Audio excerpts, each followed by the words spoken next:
Well, hello everyone, and welcome back to Costume Co. And today we have an amazing panel and lineup to talk about shopping in film and TV. Raquel, why don't you introduce yourself and tell everybody a little bit about yourself? Sure. Hi, I'm Raquel Gremler. I am a costume assistant designer and a shopper living in Los Angeles right now. Nope. Um, I have been doing this for the past 15 years between here and London. I am originally from Chile, South America. So it's been really great to have been able to travel around the world and do this thanks to my languages and experience. And it's just been the best roller coaster ever. Lindsay is working on her sound. Well, maybe Amina will get you to just say a quick word about yourself and so we can learn about you. Oh, here, I'll unmute you. I'm originally from LA. I've been in New York City. Are you guys still there? Yes, we're here. Okay, there you are. I've been in New York City maybe close to 20 years now.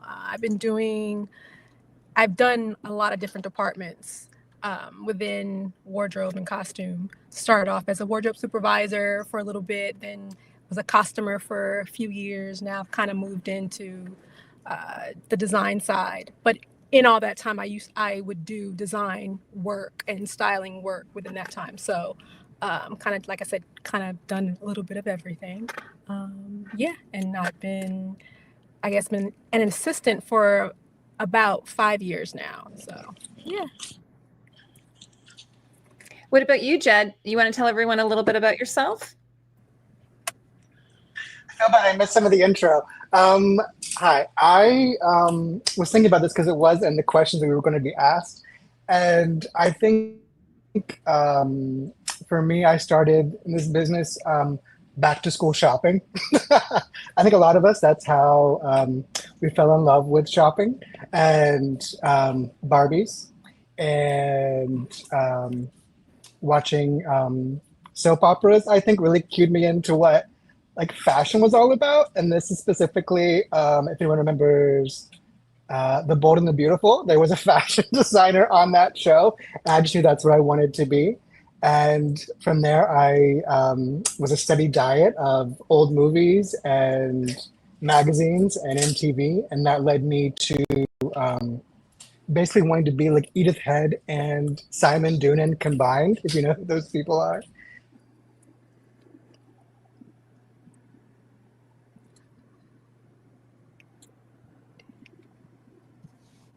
I think Jed is frozen. We'll wait for him to come back. I have to say,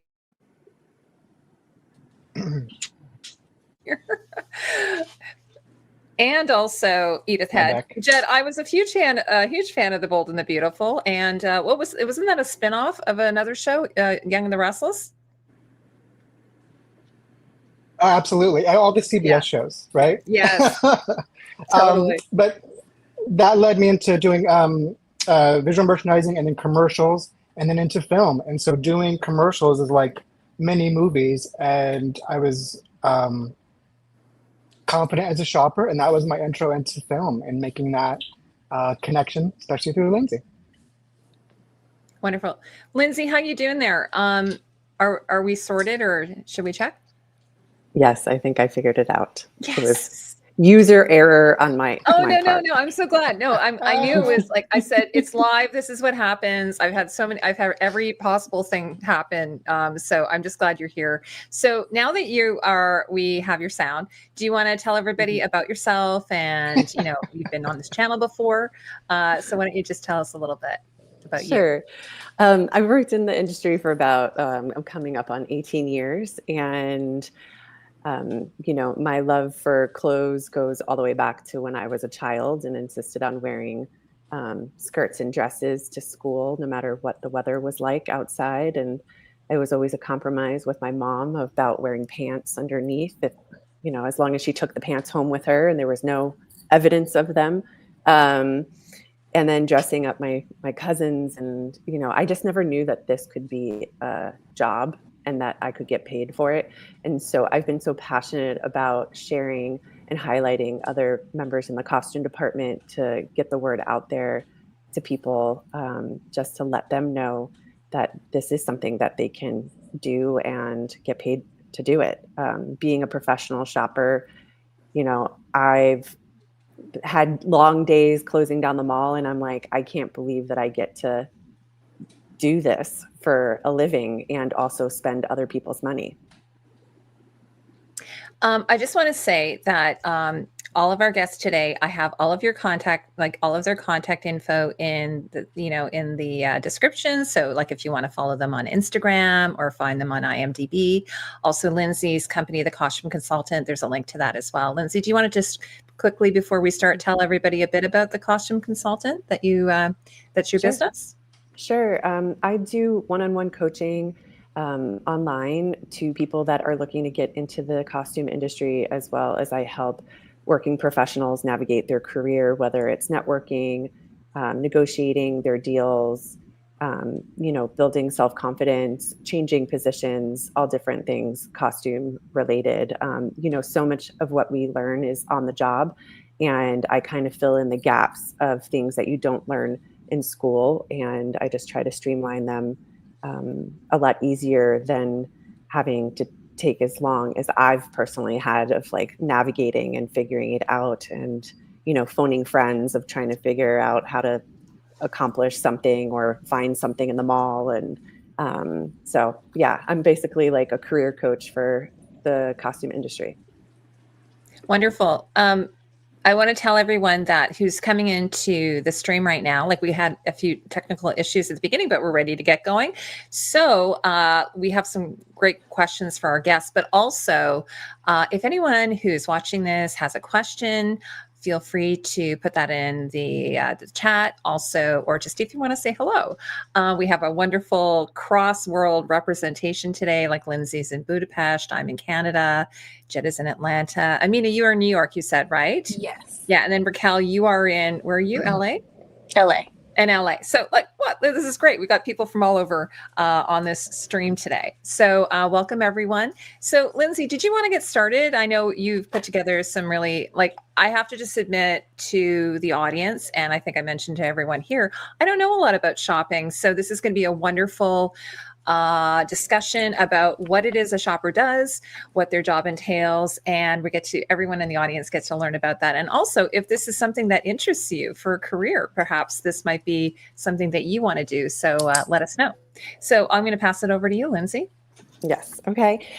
So I'm going to ask Raquel, like when you first work with a designer or an assistant designer, you're also both of those things in your own right. Like, what is like the initial process? Say like it's somebody that like you've never worked with before, like, and it's like day one. What are those like initial conversations like? It always depends on the project. You kind of know when you are hired if it's going to be a tier 1, tier 2, tier 3. I don't know if people here all know about it, but it's like the budget that each project might have. And with that, I think it's a good sit down to know how the designer likes a fitting done. Like, do you need everything in the mall, or do you want very specific things? Do you want just the text? Am I just going to go and with pictures? I do like pictures, reference pictures. Am I just going to go and shop everything I feel the character might need and you might not even know that you might want? Or is it very, very specific, like that white t-shirt, but give me all of them? So it is definitely like a sit down conversation. I do ask for reference pictures if there's no mood boards. And I think the first 2 days I sent a lot of pictures of what I'm looking at. And with that feedback, I will feel more comfortable of like, okay, I see that she's really, or he's really not into stripes. So I won't even go there. But it's a getting to know a new friend, so to say, like, do they like coffee? Do they like tea? But definitely mood boards for me makes it so much easier. Right. Yeah. And I think also like you were saying like when you send pictures, I always like to also ask permission, right? Like, Yeah. are you okay with us sending, are you okay with me sending pictures, or would you rather me send them to your ACD or like Right. somebody else? But yeah, sending photos are really helpful in real time. Yeah. But I Sometimes think when also, sorry.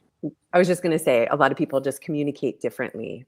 And so, yeah, trying to figure that out is also kind of like a dance. Yeah. So I was at the beginning of this year on a show that was very, very small budget.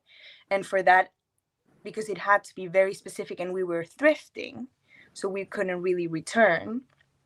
That was like every character had a group chat for that person, and that would be like pictures, and the designer, because she was so busy doing fittings and things and meetings, she would just exactly pick what she wanted. So it was so specific, you know? So you would minimize like shopping just around just because, and you would minimize the budget as well. Okay. But it depends. Yeah, it's a good answer. How about you, Amina? Yeah, it's the same way. I always ask for, if there, like Raquel said, if there's not mood boards, I look for or hope that we have reference photos. And then from the reference photos, I sort of kind of find a common theme within those reference photos so I can figure out exactly where I'm going, because in New York City it's just a little bit harder to shop because things are kind of spread out, and so you really have to plan your day. And so once I get those photos, I'm able to say, oh, this looks like a skater guy. I'm going to go to these 4 places, but one of those places is in Queens. But oh no, I need to come back to into the city, or I got to go to the Bronx. So it just kind of, you really have to really plan everything. And, you know, I'm always asking about multiples and that budget and when the fitting is. Mainly, that's probably my next question, is when the fitting is, because I know if the fitting is a few days away, or maybe 3 or 4 days away, I'll say, do I have time to shop online? Because those special pieces are sometimes online, or do I have a little bit money to spend at a thrift store where I can find those really one-of-a-kind pieces that I'm always trying to find? So, yeah.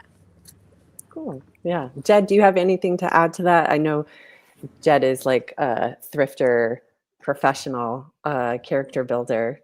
Do you have anything to add to that, like initial conversation when you're first working with a designer before you head out?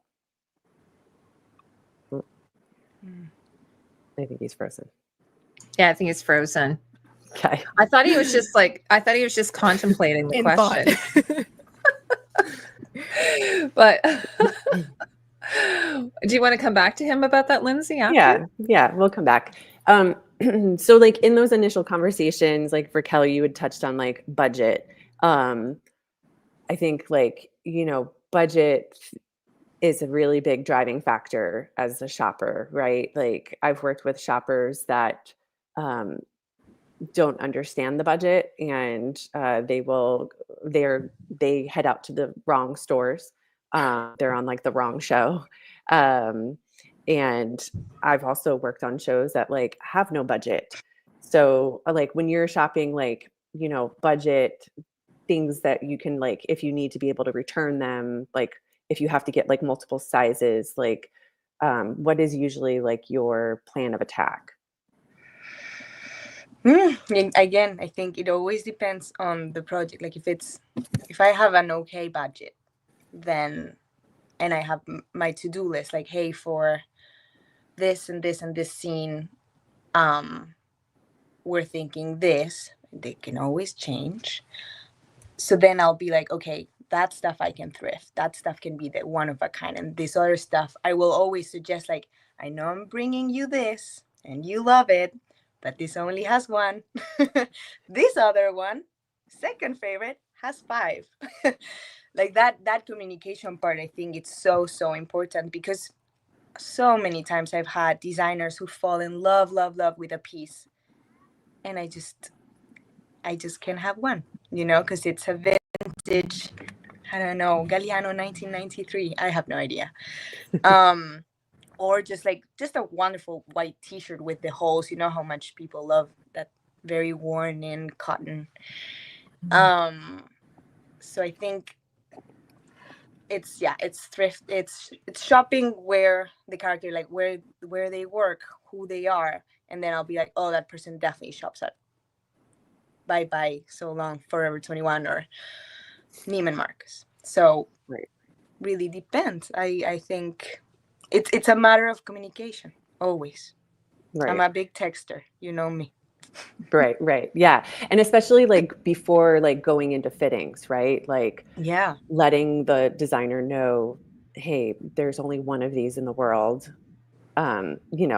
It always happens that you're right, like they fall in love with the one thing and then they have like amnesia that they like didn't remember you telling them that, like that there Yeah. was only one available and they want them to wear it like through the whole big sequence.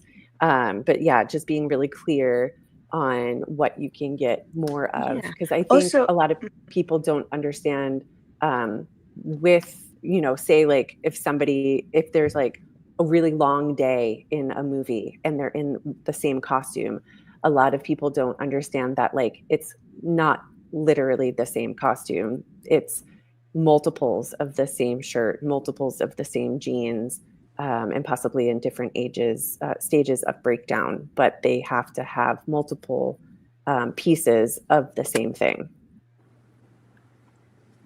yeah, Absolutely. we are so lucky. I'm sorry, Amina.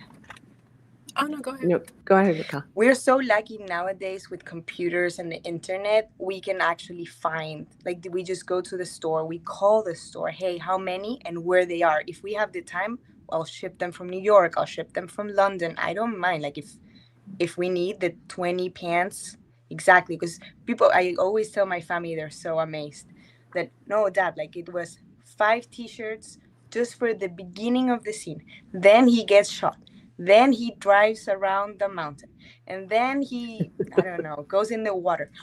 All those is the same t-shirt, but you don't see it. And exactly, you have to know how many there are in the world, because one store won't have them. So you have to bring them from everywhere.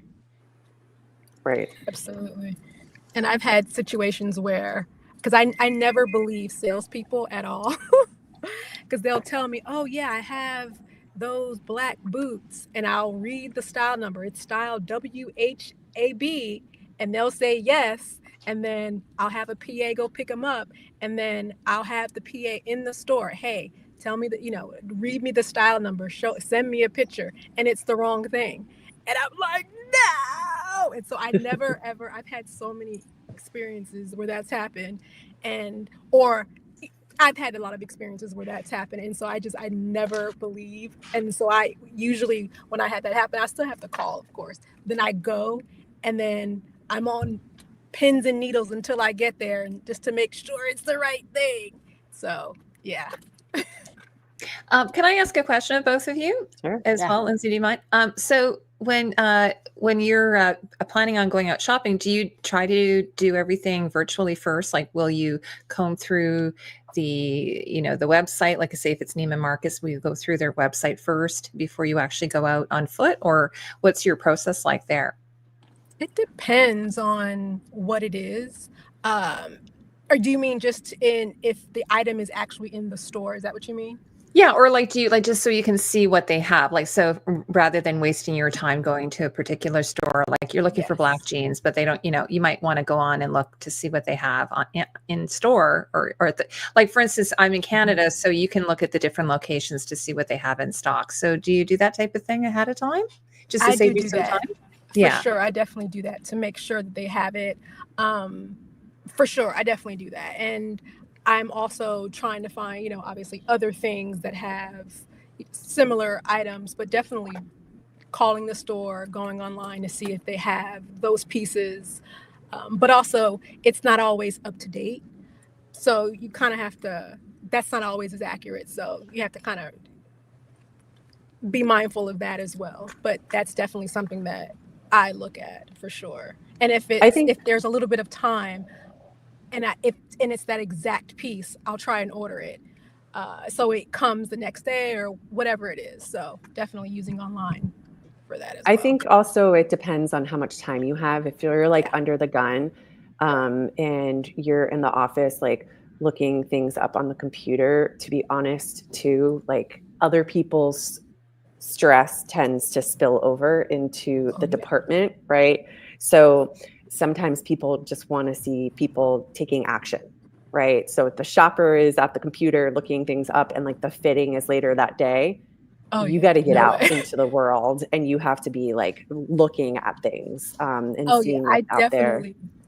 I feel, and I always feel that anxiety as well, because I'm a designer also, so I can feel that when you're not, it's like, why are you still in the office? Go. So I totally get that. And so sometimes what I'll do is, because I don't want the designer to think that I'm just kind of, on my computer, and I know she or he would know that I'm working, but I don't want that anxiety on them. And so I'll go to my car and sort of spend 10 or 15 minutes looking for those items, just so that they don't have that anxiety, because I also have it too.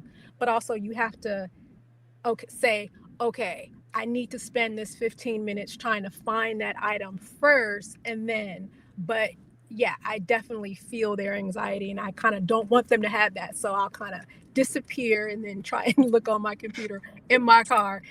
Okay, let me see if I can find it, and then I'll search. But yeah, you definitely want to, if there's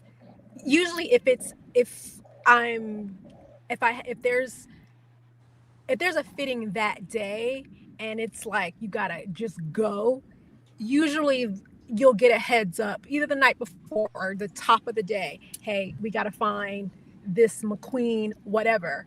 And so at 9:00, I'm on the computer trying to figure out where it is, calling my contacts to find out if they had that McQueen or whatever. And then at 11 a.m. when they open, I'm like at their door, like, hey, let me in. Okay. I'm just gonna say this sounds so stressful. Oh yeah. I'm feeling stressed to hear you talking about this, Nina. It's so stressful, but in such a good way. Okay, a good stressful. Okay. Yeah, it's a good. I mean, my elbows. I mean, you're in your car. You're like right now. You're ready to go if you have to. Yeah. Well, we live in our. Yeah. And I'm really bad because I won't eat. Like, I'm one of those people that I have to get to a point where I feel comfortable enough to eat. It's like I have to earn the food. And so I've learned though that I don't want to ruin other people's day, and so I need to eat so I don't spill over into the public with my behavior of not eating. But you're saying it's a very specific personality type that falls into this role for that reason. Absolutely. Yeah. And so when I'm in the city, I'll have my Hulkin, and so I have my water. Yep. I have my water in my Hulkin, and I have all my snacks, and so I'm okay. And so when I've earned my food, then I can eat. So and I've been trying to get better, but it's just like I can't. I won't enjoy the food if I haven't found those 3 looks that we need for that fitting on Wednesday or whatever it is. So, and with the costume consultant, I'm trying to teach people to create boundaries and work-life balance, self-care, and make healthier choices. And it's knowing that, it's knowing to bring your snacks, to have water with you, and to find things that do ground you. Because for me, the hardest part is being away from set so much, from being away from the design team, from like the hub of everything. You were kind of a satellite that goes around, scavenging, and you hope that you're doing the best and that everything is going forward in a relatively nice manner, but you don't know. No one's going to call and say, you're doing a good job, thank you so much. You just have to take care of yourself. So in the car, calling friends, having podcasts, taking lunch, touching grass. I mean, anything that you can do to help balance yourself in a positive way is going to get you through. It's a very stressful job. And then I don't know how. I'm sure it's worse in LA and in New York, but safety. I don't know if you've covered this yet, but just being aware of people who are trying to take advantage of you because you do have a lot of merchandise, you do have a lot Oh, of yeah. money.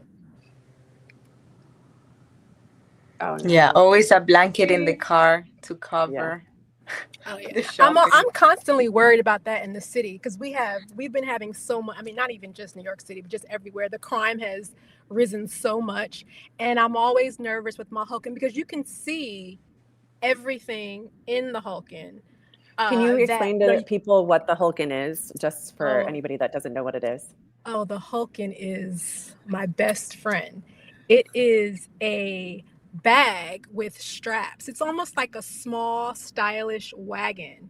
It's amazing. You can literally, it has 3 straps, and it's comes in all these beautiful colors, and basically And it's like a wheels. big bag. Yeah. It's a bag that has wheels, and it has 4 wheels on the bottom, and it has 3 straps, 2 on the front and 1 on the back, 1 on the side. It's an amazing thing that you can just pull. You can put all of your shopping. It comes in small, medium, large, all these beautiful colors, as I said, and you can put all of your shopping in this Hulkin, in this bag, and you can shop throughout the stores, and it's amazing.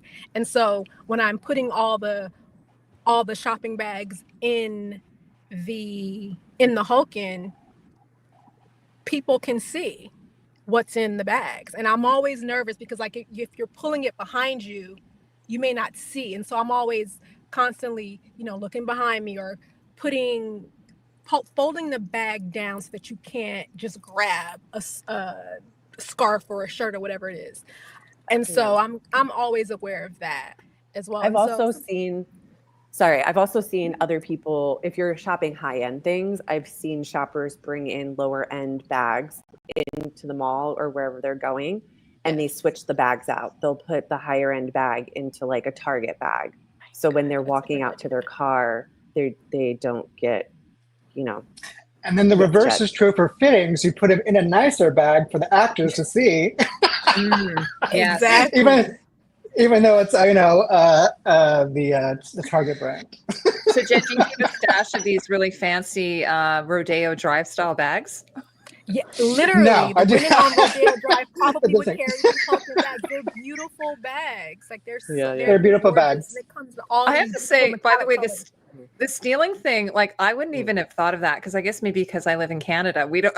I mean, Oh. maybe this is a thing, but I'm You're like, so Yeah. nice. what? Yeah. No, I've seen people also, like in LA, like if you're not paying attention when you go to unlock your car. So I had somebody that it happened to, there was somebody on the other side of the car and they popped the door open. So the shopper didn't realize that their door was open, and they just loaded up the car and then they went back into the mall. And, so things happen. But yeah, Jed, I thank you for bringing that up. I think that is such like a big thing that a lot of people don't talk about, is safety, being out there shopping and spending, Yeah, I mean, but then I've run out of gas on the road. I've got a flat tire. There's just everything that happens to transpo happens to us. We don't get paid transpo rates. Right. Oh my Right. goodness. Can I ask a question? Like, as you were talking about cash, like, do you normally carry cash, or is everything done now like credit card? Most So post COVID, yeah, it's changed. Okay, so it used to be cash. Before So that would be COVID, scary. Before COVID, like we would get petty cash for various things. Like on commercials, sometimes they would want us to spend like all cash, which was just so ridiculous as shoppers. We're like, we can't function in the world with like big wads of cash, because also when we return things, a lot of stores, they were changing their policies, as they were becoming a cashless like operation, that they don't want to give you the cash back. They want to send you a check. Well, in our business, we don't have time for that. And who are you going to write a check out to? Like, not me. It's not my money.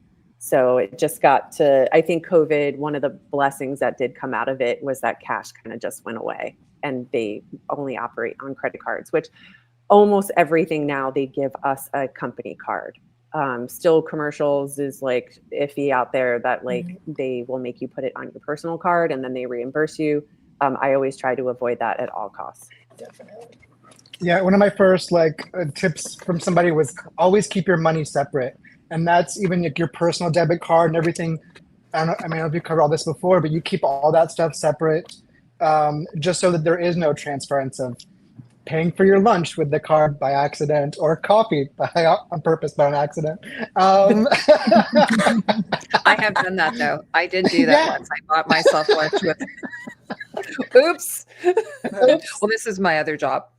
But now it's like the budget's like anyway. But it's keeping all that stuff separate so there is no mistake, and keeping that next to you. That's a security thing. I think as far as like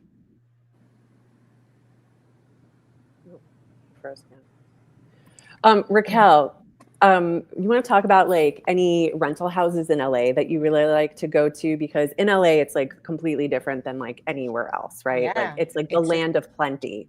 it's the land So of plenty. We're so lucky, very lucky. yeah, More can and you more talk we about?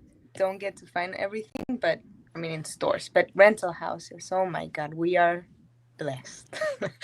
I think for contemporary, I always feel very happy at Warner Brothers. For period, it's a mix. I do love the people at Western Costumes, which is probably the most famous one out in the world too. Like I remember being in London, people talking, "Oh, Western Costumes, you've been there." And I'm like, yeah, no. But there's other ones. And Palace is just a dream to me. It's very And insane in there, but it's yeah, amazing. yeah, it's like a fun house. Yeah. And for anybody that doesn't know what a rental house is, so they're like basically these warehouses that are organized by period and sections. And, a lot of times at the end of the show, if it's like a studio show, anything that wasn't used or maybe like the stock, it will eventually end up in these warehouses. And then other shows can come in and rent the clothes, which is really helpful for us. Especially with period, but contemporary, it's helpful because then the clothes are already worn, they're washed, they might be broken in.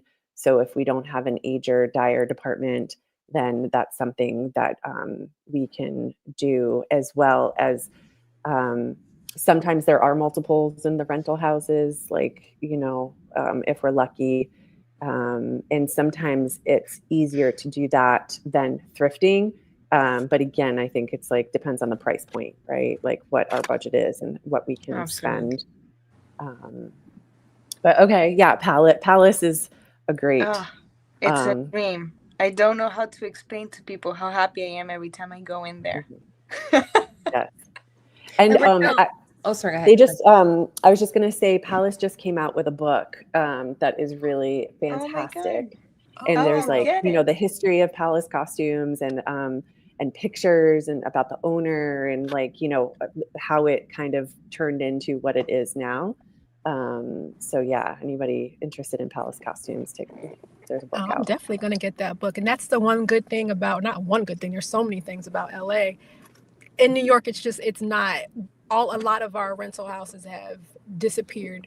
And we use a lot of the LA rental houses for a lot of the period and contemporary. I mean, there are a few. Alias is really, really great for contemporary. There's a rental house upstate called Right to the Moon Alice. There's a few, but again, it's mostly LA. We just go to LA or have those items sent from LA because that's just where everything is.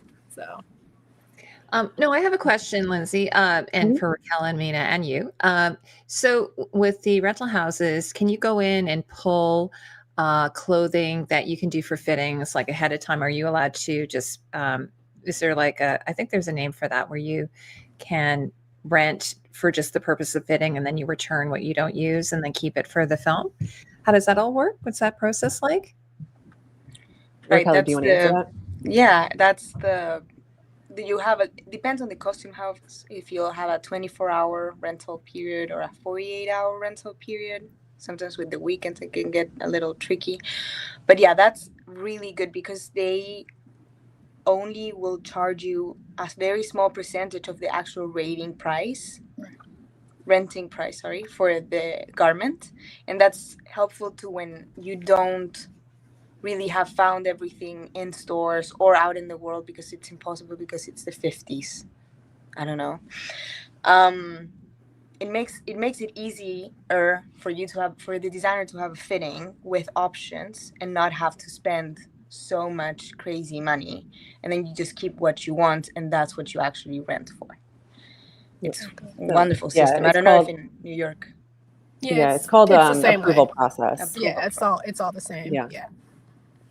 And also, But there like, are I know in Canada, they sometimes they'll have a fitting rooms at the rental houses. Do they have that as well? They do, Yeah, not everybody, but yes. And there are certain deals that they can set up as well. Like if you rent a fitting room, then sometimes they'll do a deal with you on the rentals and how that works. But that's good also if you have a really small production and you don't have a space, like you can rent a space then. Jed's coming back, I think. Here he is. Hi, Jed. I can't wait to watch this video on YouTube later. I know. Jed, I had asked the question if, do you sometimes at a rental house, what rental houses do you have? I think that was the question Lindsay had asked. We lost our hometown rental house recently, but luckily Universal has moved in, so we have that as a big one. Oh. And then we have a nice vintage one in Cali Collection, which they offer like classes too to help new shoppers get acclimated. So they're really community driven. So that's a good thing about being a little bit smaller. And that's kind of it. Yeah, Otherwise, we're on our own. Yeah, and the owner of Cali Collection, she was a costume supervisor originally, so it's nice to see her transition into having that business, and it is really community driven and supported. So one of my questions is, what's the difference between sometimes, do you find it works out to be more economical to rent the costumes than it is to buy the costumes? Like, is there times when it's actually cheaper to buy the costumes? Honestly, I think thrifting is the most economical, but it's tricky, right? Because with thrifting, at the Goodwill, technically you can return it. I mean, it's kind of a nightmare to do that to a store like that, but you can if you are in that much of a pinch. But it is the most economical, I think, to thrift. Now, time-wise, I don't think that it's the most efficient. The rental house is usually the most efficient because they have all the things and it's organized, but they might not have every single thing you're looking for, or if you're looking for multiples or something that is very much like in the now. But I don't know, Jed, what do you think? What's your favorite thing to do? Thrifting. My favorite thing is to thrift. I like to thrift, but I think for me, a good costume kind of comes from everywhere. To have a little bit of vintage, to have a little bit of new, to have a little bit of custom. And so having all those options and a fitting is going to allow your designer to play and not feel do contemporary.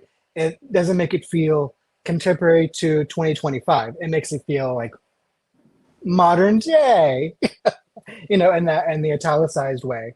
I think that whenever you are thrifting, it's easier for me to think of okay, I need stock for background and I'm going to need this in the future. And so I can get a bigger array of things. And then the designer can come through and call out, okay, this fits for this character, this size fits this character. And then you're able to go in a little more specific with retail purchases to fill in the gaps there, or things that need to be multipled, or whatever you can do. It's also a good way to find just slopers or patterns that you want to repeat. Patterns in clothing that you want to knock off, or patterns in silhouettes that you want to knock off. I mean, because we're creative people, to me, my job as a shopper is to make sure that the designers can go into a fitting and not have to worry about anything.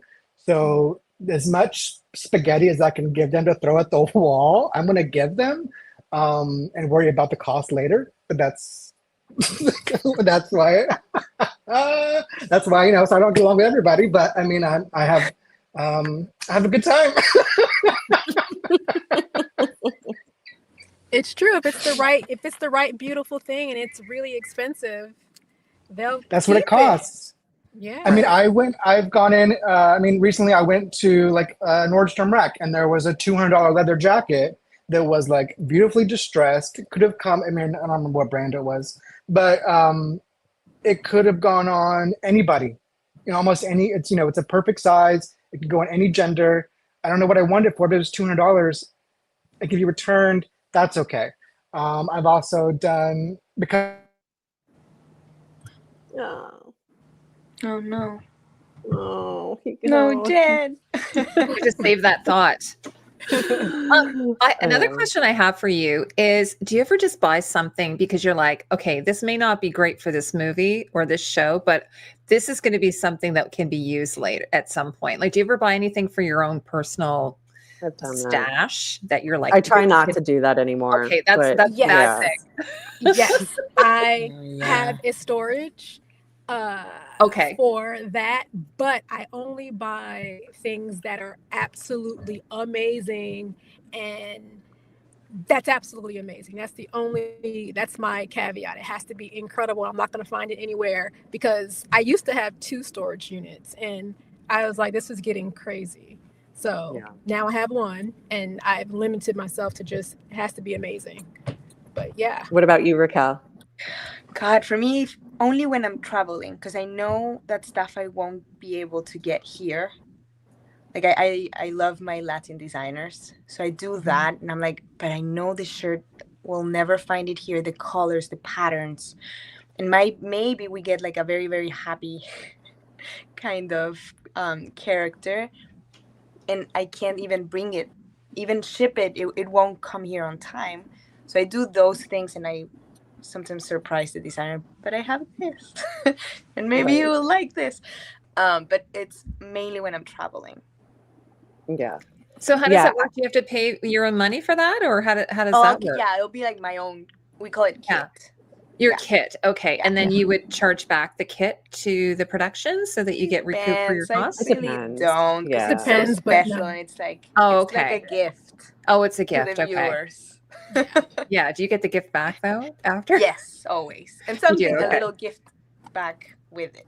Okay. But sometimes also, like, you know, they'll knock the pattern off of like something Yeah. from our kit, Exactly. or, Yeah. you know, use it as inspiration, or all different things. But I think like everybody on this call, like, would consider themselves a collector to some extent. Like I have, you know, I used to have a storage unit, and I have really tried to purge and not collect things anymore. I still do have things, and I do have a little bit of a Etsy store, just in case somebody wants to buy those things, and like at least I'm making money. But Lindsay, I want to get a link to your Etsy store. okay. For sure. Yeah. Well, because like Jed. Jed had mentioned one of the rental houses in Atlanta went out of business last year, and so I did purchase a couple pieces from them on their way out, and they weren't my size, but I was definitely inspired by them. And I think also, like, all of us on here, like being a designer, creative type, like we get inspired by things. We get inspired by like patterns or colors or silhouettes, or decades. So I think that with that, we tend to get drawn, and then we're like, oh, we have to have this. I do the mental gymnastics though, and I'm like, okay, walk away. And if you can't stop thinking about it, then you can come back tomorrow. But like, you need to walk away. Jen, did you remember what you were in mid-sentence saying? We lost you. Oh, he was talking about the leather jacket. That was Oh, like the leather jacket. for, Yes. like, you know, a character. Yeah. But to go on to like, I've also like, you know, you provide a mood board. You make sure you have a high-end item on there. You have a low end, you have a mid-range, and you allow the designers to pick too. But like, I'm giving them the best of the best at every price range and put that on them. Like, I'm going to cover my bases, you know, because maybe, I mean, when I first started too, I was like, I don't want to give award-winning Yeah. broken down slippers, or things like that. Like, I wanted to make sure that these people were getting high quality merchandise. You know what I mean? And now you realize that it's just a circus, and everyone will take whatever they can get. I think also, though, it comes with Am I right? confidence, right? Yes.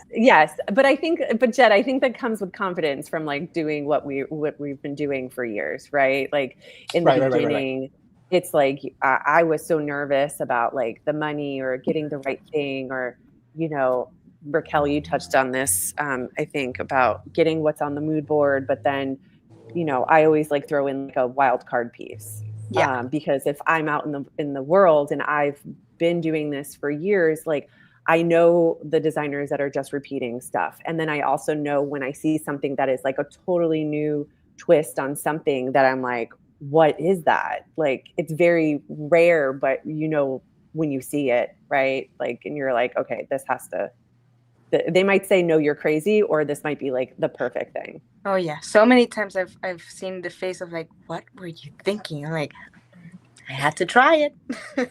Right. And then the actor goes for it. And then all of a sudden, then the designer will get on board, and you're like, see? Yeah. Exactly. You always have to, I always try and give a wild card as well. Yeah. And I always preface it. I know you're going to think I'm nuts, but. Yeah. Amina, like, how do you like navigate like shopping and pulling in the city? Like, cause it's so different than like LA and Atlanta. Like, how do you plan your day? I think it's just about, getting that board and really trying to figure out what the theme is in that board and figuring out where you need to go. Because if you need to go to just different boroughs, you just have to figure out, okay, it's about planning and it's about time management. And like I said, just looking at that board, figuring out what stores are where you need to be. So if you have, most of the items are in the Bronx, okay, I'm going to spend half my day in the Bronx. Oh, but you know what? I do need to come back to the city. So I'll say 3 hours in the Bronx, and then I need to end up in the city.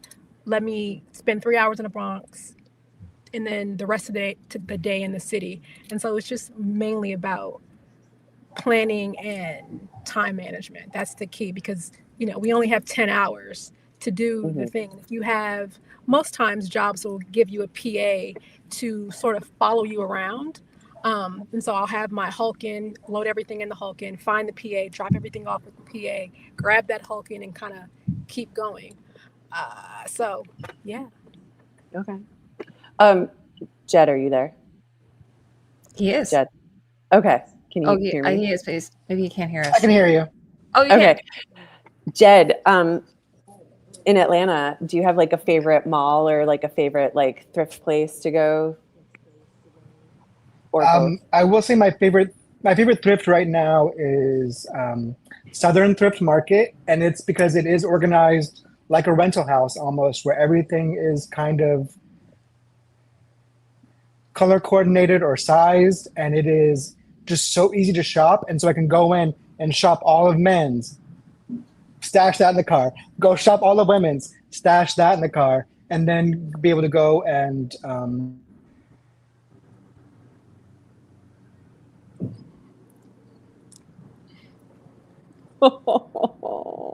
We all want the Jed stories. I know. We're gonna have to have a total hour with Jed and his stories, Heidi. He's just having some connectivity issues, I think, today. No. Yeah, that's okay. We're enjoying having everyone, despite that. Jed might disappear. Yeah, Raquel, I know like LA is like, it's kind of like a tricky question to ask that, right? Because it's like so many things, like specific, but do you have like a favorite place to shop or like to go? Just for like being, if I'm being lazy, it's gonna be the Westville Century City. Yeah. If I think I need a little bit extra, efficient, I'll go. Do you want to finish, Jed? No, he said efficient, No, I said not lazy. Yeah. Oh yeah. Then the Westfield in Topanga is pretty good, but the other day I had to go. It's far to Costa Mesa. Oh yeah, I've been there. Oh my God, what have I been doing? Yeah. Incredible. Well, huge. yeah, but I mean, But it's far. you're That's a whole rolling day. the dice with the traffic too. Yeah. So Yeah. No, that's if I have the time. Mhm. Like if I can have a whole shopping day without even heading first to the office. Mhm. Wow. Costa Mesa. Yeah. Jed, okay, so you were saying shopping men stash it in the car. So you like this particular thrifting store. And then malls, the same. Like I feel like the ones that are further out and the ones that are more suburban are better because no one's there, and they'll have different stock. The thing is, like you're more in town. Stores may have what do you call it, like the A-class merchandise or more specific array, but you're going to get more shopping done out in the suburbs. I mean, that's just the fact. And then the people are nicer because they're not burned out on Yeah. shoppers. Like when I first started doing commercials, I mean, I've been kicked out of an Old Navy. I've almost got into a fight at Gap. I definitely had a temper tantrum in the middle of a Macy's. Oh my God. I wish that would have been hilarious to have some video of that. Oh my God. Oh, I've called customer service of thank Gap. Did you call God. Parker Yeah. Posey? Like what was going on there? For which one? The Macy's. For Macy's, it was Christmas, and it was like, go stand in this line. So I went and stood in this line. And then it was go stand in this line. So I went and stood in this line. And I got to the lady, and she looked at me, and like, I mean, I'm a heavy shopper, right? Like I just go full throttle. And I don't carry a Hulken. To me, like shopping really is my cardio. It is. And so I'm just like a real jerk about it too. Like I mean, a real man about it. Like I want to like buckle down and be like, I'm going to suffer for the art. I'm like, so I have all this crap on my arm. And this lady is like giving, and there's lines everywhere, giving this guy specific instructions on how to take care of his sweater. And I am like, I just need to check out. And she looks at me with all of my stuff and she goes, I can't help you. And so she made me go into another line, and I was like, that is it. Like, I would rather just go sleep in a bed upstairs at Macy's and not have to deal with this anymore. I mean, this is after fighting the road rage and all that stuff too. Like, it really is a mind game you have to play now. Like, we're all doing our jobs. We're all just trying to get through. It's just a stupid movie. But sometimes when you're in the As much store as and we that love stuff it. is happening, like you feel like you're being punked. Like you're like, Yeah. this Oh, cannot totally. be happening Totally. right now. Yeah. Or like other people having meltdowns, or other people asking you a million questions when you're standing in line, like nosy other shoppers. Like, what are you doing? Why are you buying all this stuff? Like, why are you returning this? Yeah. And it's like, Yeah. you Yeah. don't even work here, ma'am. Like, why are you asking? I was like, I have an addiction. Yeah. Do you come up with little like stories? Like, Sometimes. just to, I used to do that. I used to, but Oh, yeah. did you? Years Yeah. ago, I used to come up with stories about why I was returning, because they wouldn't. Sometimes they would just give you a hard time to return, and so it was just like, oh, okay. So this is what I remember this story. Last year, I had to buy a bunch of biker stuff, and I had to return all of it. And so Was that for Lindsay's movie by any chance? No. Okay. no. The bike riders. Okay.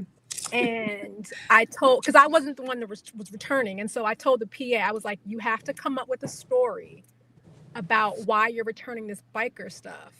And I was just telling her, hey, you wore it, it didn't fit, you fell off the bike. I was just like, give any sort of reason as to why you're returning this stuff, because otherwise they wouldn't have allowed her to return it.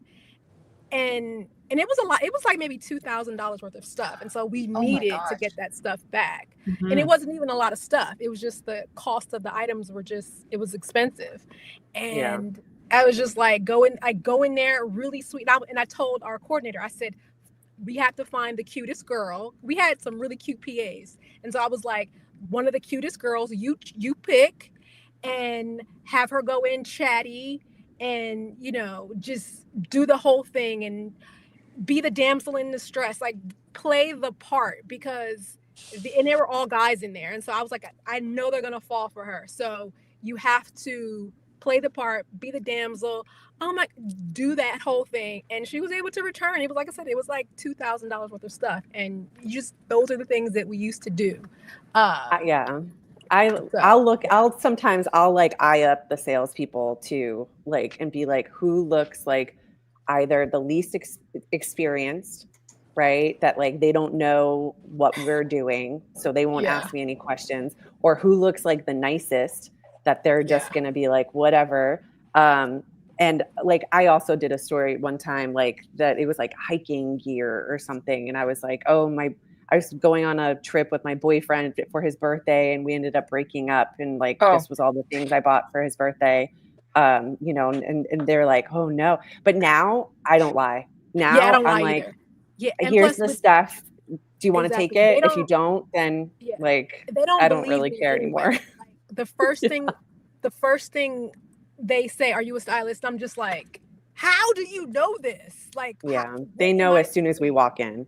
As soon as you walk in. And so I mean, it's just like, whatever, it's fine. Like, yes, this is what I'm doing. This is the show I'm on. This is the commercial I'm on. Please return. And so usually what I'll do is I'll go in there and ask them what their policies are when it comes to whatever it is. And sometimes, most of the time, I'll tell them what it is that I'm doing. And if it's a big show, they get excited. I'm like, yeah. And so that helps. But, you know, I tell them. Yeah, it depends on the person at the till, huh? I used to do the big stories when I first started shopping because I was so nervous. Now, I'm always on the phone to my mom in Spanish. No questions asked. Done. Super quick. They don't even get to, they're just like, Carden. I'm like, Carden, great, bye. Yeah, but my question is, you must develop some relationships with some of these stores, though, right? Oh, like that they know you. Many people, hi, Raquel. Yeah, or also, do they not give you? Can you get discounts? Like, say you're bulk buying. It depends.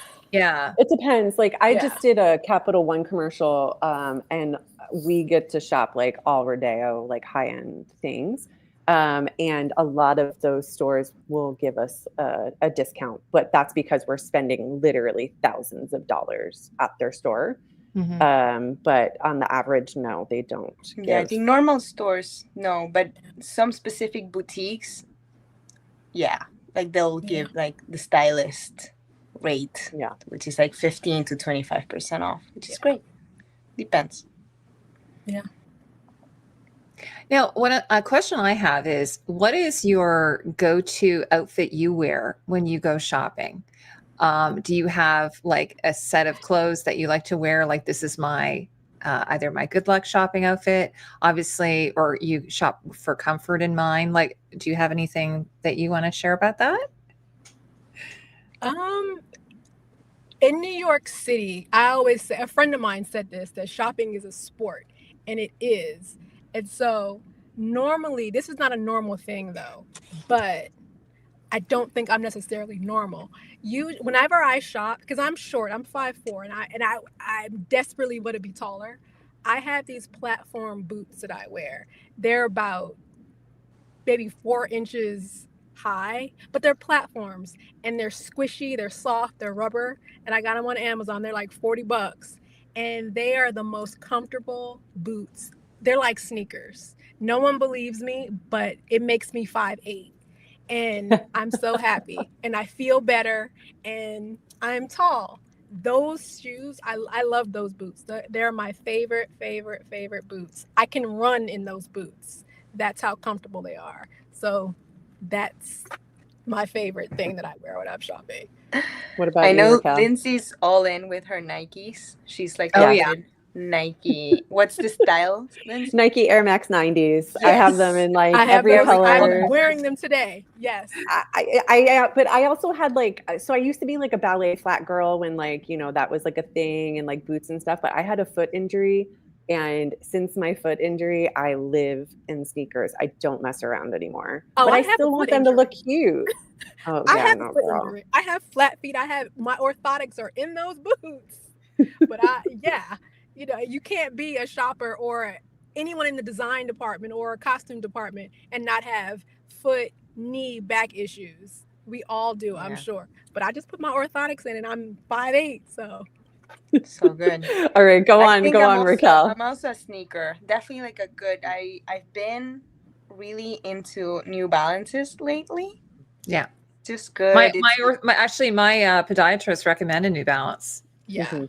yeah. So I don't it's a have good one. any. I'm so sorry. I don't have any shoe problems, but I do. Yeah, I love those pants with pockets. Always the yeah. strap-on phone Mhm. thing. Like when I'm not working, my phone looks like this, all cute. But if not, it's a very long strap, Long so I strap. can Mhm. cross it. Yeah.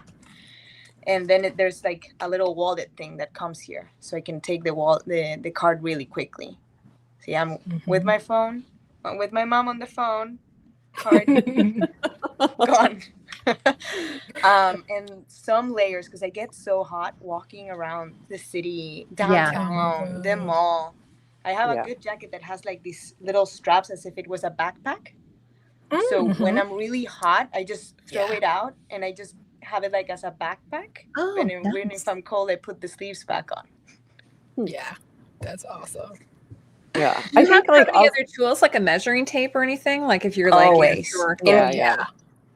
And Like, safety pins and safety everywhere. pins, sure. Okay. Everywhere. Yep. Yeah. So Yeah. many. In every pocket. I think I think also like because we never know what kind of conditions we're going to be in, like we just have to be ready for all the things, right? Like I think also for me it depends on the city that I'm in, like how I'm dressed. Like when I'm in LA or New York, like I definitely am a little bit higher end than if I'm in Atlanta. But I like these days for me, besides like my Nikes, I'm really into like the things I do collect are vintage t-shirts. And so I'm really into like cotton vintage t-shirts. And so I wear that pretty much on a daily basis. But I also really am into like vintage silk blouses and like camp style shirts. But those are like for fitting days. I think like shopping, I'm more into like comfort cute than trying to, when you're in front of the actor, it's different. So Oh yeah. It's funny. I had a conversation with someone about that years ago, and they were because my point was when you're in the wardrobe department, I always feel like you should be dressed to the nines, especially mainly when you're on set. I thought when you're on set, when you're in fittings, I always feel like you should be very stylish, just because in my mind the actor will trust you even more, because if you look good they might trust you. And her point was the exact opposite. No, it's not about that, which I totally understand. I get her point as well. I mean, as long as you look presentable, obviously. But my thought is you should be super stylish. You should be uber stylish, because this is what you do. How do you not look good? If you're a makeup artist, your face should be, you don't have to have your face beat, but you should wear a little bit of makeup, a little eye, a little wing, or a little lipstick. So I don't know. I think also like, especially doing what we do, we're attracted to certain things, right? Like, and that's like why we do the job that we're hired to do. So we're naturally going to buy things that are interesting or vintage or one of a kind or whatever. But at the end of the day, we're still human, right? So everybody has their own things like of what they feel comfortable in. But I think because we're out in the world and we don't know if we're going to be at the rental house, at the top of a ladder, or in the store, or doing whatever, like we just have to be ready for anything. And that's what I always tell like people that are first starting, like when you show up to work on your first day, like you can't be wearing high heels and like like a mini skirt and like well, yeah, unless you want to be 5'8", but like you have to wear things that are functioning, like that are functionable, and like that like you are a representation, like a representative of the department first and foremost, but like you also need to be able to get the job done and not be slowed down by like your outfit. Absolutely. I have another question that's totally sort of related but unrelated. You were talking about cardio. So do you keep a Fitbit? And when you do, how many steps do you think you do in like a 10-hour day? There you go. Lindsay, do I you? don't. Yeah, I don't have. Oh, sorry. I don't have a Fitbit, but I just look at it on my phone, the little fitness app on my phone. Oh yeah, on your phone. That one day, I think it was maybe 25,000 steps, and it was like it ended up being like 9 miles, and I was like, yeah, because my body feels it. Like you feel it, because I mean, you're walking everywhere. You walk everywhere. So Yeah, I average. don't have one, but Yeah, no, average when we're shopping, at least in LA, you do a little bit more driving, I guess. yeah. Mhm. I do 13 to 18,000 steps. Which is still insane because you're Crazy. driving. Yeah. Yeah, but the malls are I huge. don't have anything that tracks me. I'm sure my phone tracks me, but to be honest, like I get so irritable by anything else tracking me, like because I'm so micromanaged with the job that we do that I'm like, I don't need another thing to like worry about or pay attention to, or like also be tracking my data. Like I already am giving my data away for free on so many apps and the internet that I'm like, I don't want to know. But that's Yeah, just me Lindsay, and you my probably can personal. feel it though. Like you could probably feel it at the end of the day. Like Oh I yeah. have pounded the pavement today. I can feel it. And you take the Yeah, shoes and the feet especially hurt. yeah, and I mean, like walking on cement, like you like in the rental houses, like it's all hard cement, and you definitely feel it, especially if you've took some time off in between jobs. Or I Mhm. feel it too, like climbing the ladders in the rental houses. Like the next day, like my butt will hurt from like going up and down the ladders, and I'm like, okay, I need to like work out more and also like maintain like my fitness in between jobs so I'm not that hurting. um but Yeah, and yeah. how often can you do laundry? Like when you're working like a long stretch, you were talking about the clothing that you like to wear. So you probably like, Lindsay, you were saying you like to have these soft cotton t-shirts. So you probably want to have a good, 2-week stretch of of clothing so that you don't have to worry about laundry when you're doing a long stretch of shopping. I guess you get a day off at some point, right? Yeah, and for me it's different. Like I work mostly on location, so I have to pack accordingly of like what I can bring with me. And I try to at least like not repeat whatever I'm wearing in the same work week. But like after that, it's kind of a free for all. I think also before getting into the industry, like I was really good with like working with limited pieces in my closet, and making outfits before, even getting paid to make outfits. So being on this trip that I'm on right now, like I brought all of these like vintage silk shirts and I was like, why did I do that? Like I'm not dry cleaning anything. And also the washer here, it's just not conducive. So it's just like more like being practical.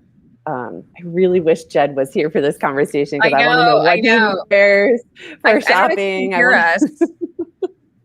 No, he's probably just like stressing, trying to like Jed, can you log hear? Oh, back hopefully on. not. Hopefully not. This is supposed to be, a fun thing. We can do it again.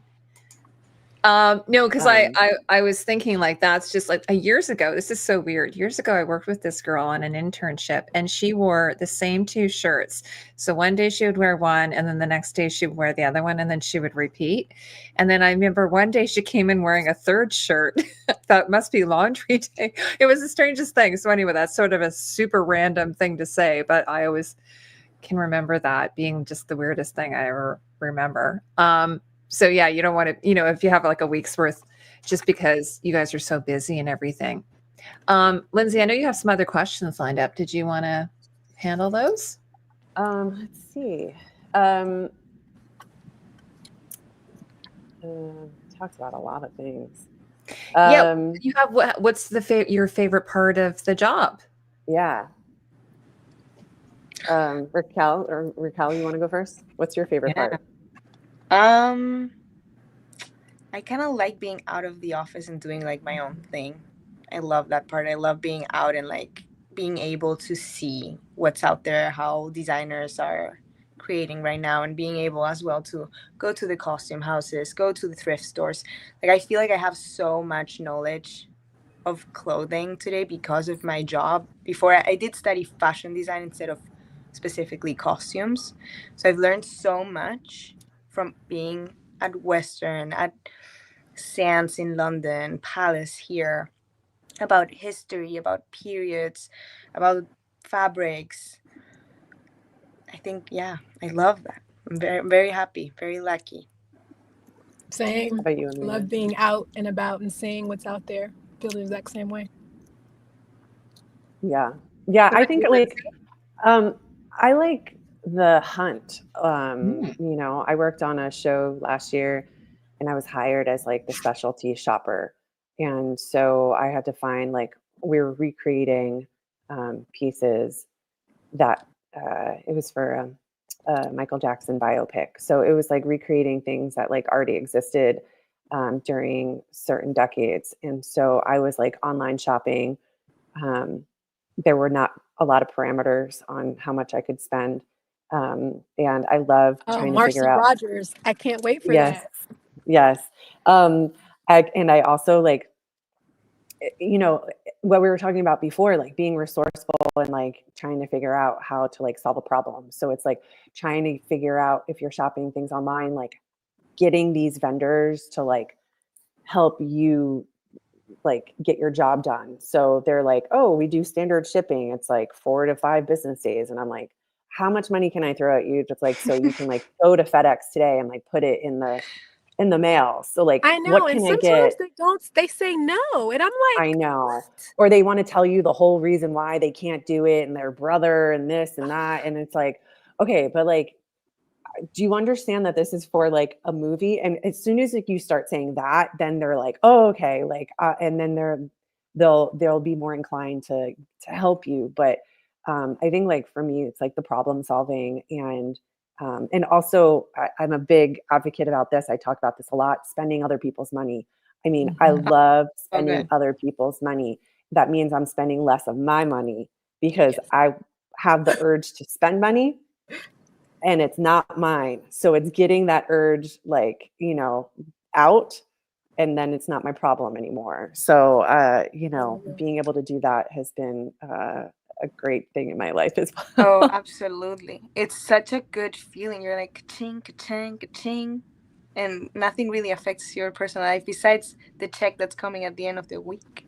Exactly. But then sometimes I'll be out and I'm like on my own card, cha-ching, cha-ching, cha-ching. I'm like, wait, how much did that cost? And I'm like, still in the mindset of shopping. It's like, no, this is your money. How much did Yeah. that thing cost? So pull myself back. But I think also like as we like become more aware of like fast fashion and you know recycling and stuff, like that's like why I really love thrifting, to be able to give these clothes like another life and to be spending the money there rather than at the mall.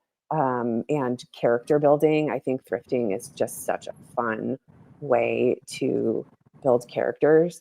And so I really love being in the thrift store. I also love like helping other people in the thrift store. Like I can see people like when they're getting ready for like an interview or something and they're like trying to figure out like what tie to get with the shirt or like, you know, trying on a suit or something, or they don't know where to get something altered. I like insert myself right in there and I'm like, hey, do you need help with this? All or the like, time. how can I? Yeah. So like having those interactions and helping and making people's day, you know, like it helps take away from like the stress and chaos that we're doing by like helping just like an average person like build their own like real character for their life. Exactly. I've had that happen so many times. People always assume that I work there. And I understand why they think that. And they'll be like, oh, where's this? I'm like, I don't work here, but if you walked, you know, and I give them the whole thing, and they're just like, okay. And then they're like, how do you know that? And it's like, It's a not long my story. first time here. Another question I have is I've heard this from other designers say that, they'll find people on Instagram or they'll find people on Etsy or, like little sellers. Do you have any of those relationships where you see something on Instagram and you're like, oh, this is like, maybe they don't have a store, but they might have a virtual store. Do you source things that way as well for everybody? This question. Absolutely. I go everywhere, Instagram, eBay, Etsy, Real, everywhere I can find it. I'm going to reach out to whoever it is to see if I can get whatever it is to me the quickest possible. So yeah, for sure. There's no limit. Yeah. Especially like GM. things like jewelry or like accessory items. I think that's always a great way to, or shopping local. Is that another thing that you like to do? Like a local craftsperson, for instance? Absolutely. Yeah. And also sometimes they reach out to like us. Like, hey, Oh, I see okay. that you work in costumes. I would love, like, I have this girl that paints on sneakers. She's amazing. Is it like Posh Sneakers So or cool. something? Yeah. Something like that. And she's like, please, I've seen your work. Can I please, I'll give them for free. I'm like, no, not for free. We pay. Right. We like the Exactly. art. But they will reach out to you. Like, hey, can I please get you like some jewelry because I know you work with like some artists and stuff. It depends, I guess. Yeah. What about you, Lindsay? Is there anybody that you've sort of formed relationships with that you like to go to? Yeah, I mean, it does depend. There's this woman in Arizona, Catherine Nash. She's actually in the industry. She owns like a very large collection of vintage pieces, and what she will do is like you send her mood boards, and she will send out a package of like things that she has that she thinks that might work, and then you keep what you want, and then you return them, right? And so I've worked with her like over the years, just like over the phone, basically, or email. And then I was driving across country last year, and I was visiting my grandparents in Tucson, and Catherine lives in Tucson.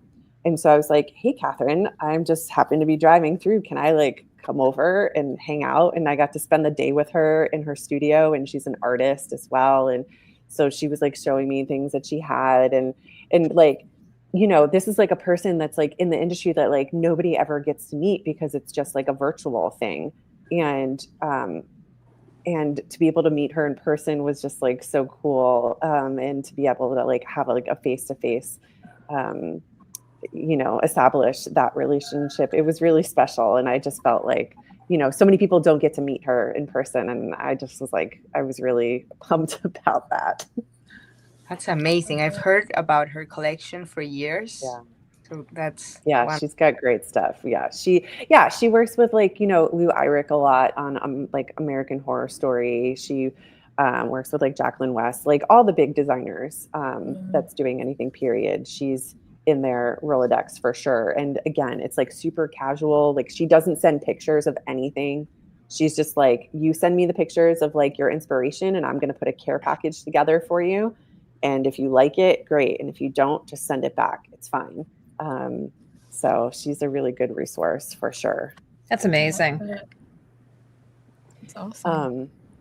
Well, does anybody, so like, if there's anybody out there that like thinks that they want to start to become a shopper, obviously everything we've talked about today, like we've all been doing this for many, many years, right? So it takes a long time to get to be able to make these decisions and, plan our day. And,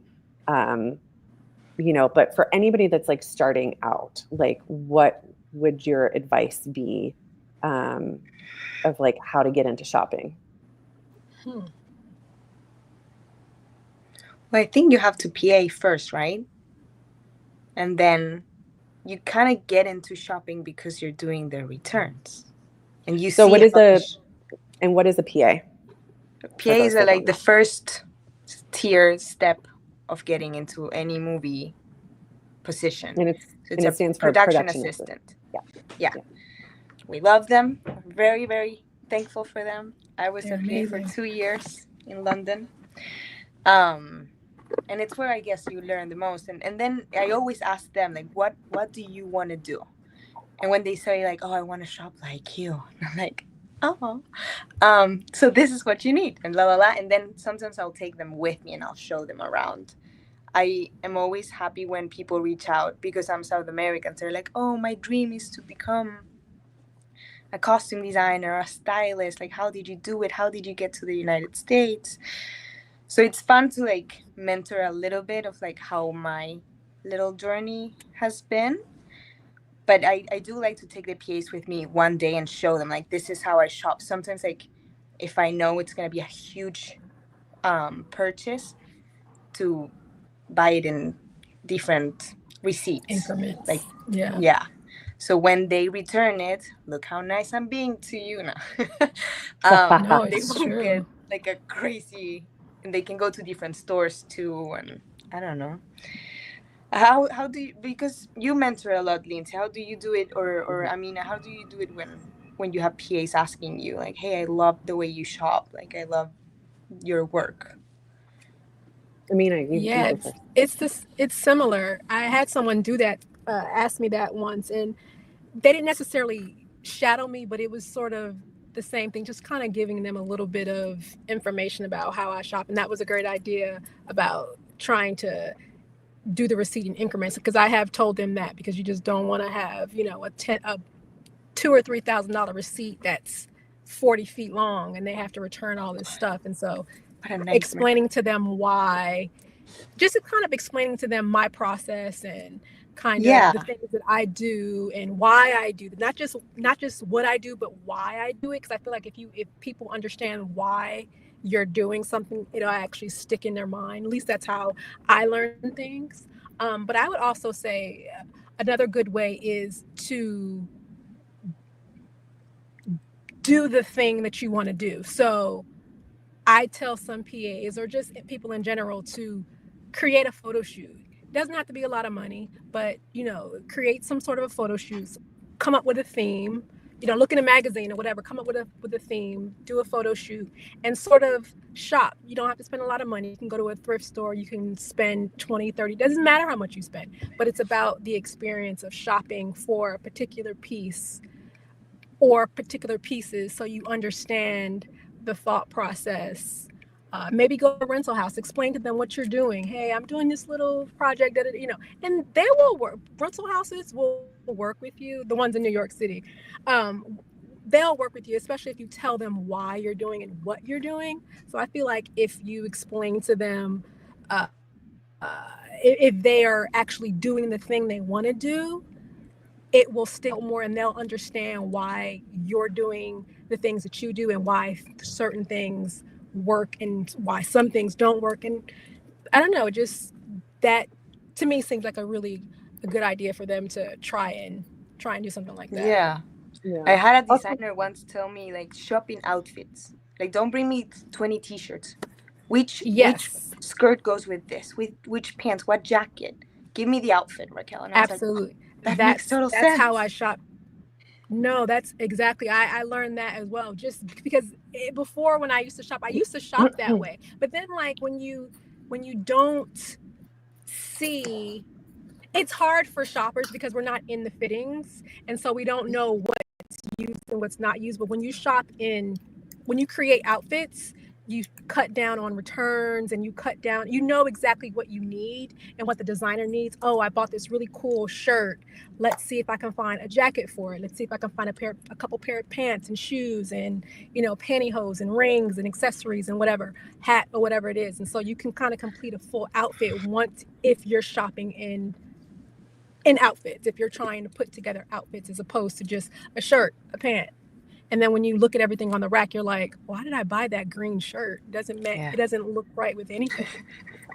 Yeah. I think that's like, you're right. Because shoppers, I was just talking to a designer friend of mine today, and I was saying that it's so helpful for shoppers to get an experience of being in the fitting room and, having those panic moments of like, oh my God, I don't have this, or like it gives you better knowledge of how to become a better shopper. Right. Absolutely. But also to your point, I mean, I think that's great advice of like doing photo shoots. That's how I started. Also like borrowing clothes from friends or, or your own closet, like come up with things like that way, where you don't have to spend money, just getting creative. Um, because when you're first starting out, like you're not necessarily going to get like the biggest movie right out the gate. And even if you are on a big budget movie, you're not going to be in the shopping role. You're going to be, in the production assistant Right. role. So being able to figure out how to get creative and just create things, is a really great way to get experience. And then also, like for me, like I do, with the costume consultant, I help people um, get their dream jobs. So if anybody out there is interested in learning more about how to become a shopper, or how to get into costumes, then they can check out, also like on my Instagram page, the costume consultant. I share a lot of information there. I have posts about shopping and all different other roles within the costume department. So there's just so many options. Yeah, that's amazing. Also, what I used to do years ago, I used to peruse Parsons is a fashion school in New York City, and they have amazing fashion shows at the end of the year. And I used to always either go to the fashion shows or look at them online. And I used to look at them online, or like I said, or go and kind of figure out what designer worked best with what I needed for whatever job I was doing, or if it was a photo shoot or a commercial, whatever it is. And I would just reach out to them because they're new. They don't, have any context yet. And so we were kind of helping each other. That was another thing that I used to do, because Parsons, amazing designers, they always came out with these amazing creations. And so that was another thing that I used to do as well. Mm-hmm. Another thing too, that just reminds me. Another thing, I used to do something similar, and then also if you go to flea markets and stuff like that, and like people that own vintage stores or whatever, like Etsy stores, like talk to them and see like, hey, I have this shoot coming up. Like, would you be willing to like let me borrow clothes for like images or like credit or whatever? Like getting creative that way with other creatives to be able to make projects, I think is a really good way in being resourceful of not spending money when you're first starting out. So. Exactly. By the way, just before we wrap up, everyone, there's my niece recommended I watch this movie, which is hilarious. It's called Gentlemen Broncos. I don't know if anyone's seen it, but it's actually Mike Smith is in it, from the White Lotus creator. But there's this one scene which because before coming into this, I was just laughing about it. So Jennifer Coolidge, she is a designer who makes nightwear, and it's like, old granny style nightwear. And so her son is they're doing a shoot, like a small independent movie based on his script. It's sci-fi. And they're like, oh, we need some like sexy lingerie. Can you bring some? He says, well, I might be able to borrow some of my mom's nightgowns. So he brings these nightgowns in, but of course they're very like old fashioned looking. And so the scene that they shoot it in, this woman walks in wearing the nightgown, but they've taken it and they've totally like cut it up and, distressed it and everything. And he's like, I don't even think you were supposed to remove the tags. So that it made me laugh. Like, have you ever had a situation like that where you've brought something in and, suddenly it's been totally hacked up, or, they've distressed it and you were like, I borrowed this. You weren't supposed to do that. Have you ever had something like that happen? Oh my God. Yes. I was mortified. This was so bad. I bought like maybe 15, 16 years. It was so long ago. This designer I found on Parsons. Oh, this dress was so amazing, and I ruined it. It was this amazing dress. It was like a petal. It was like different layers of a petal. It was this white dress, and it was amazing.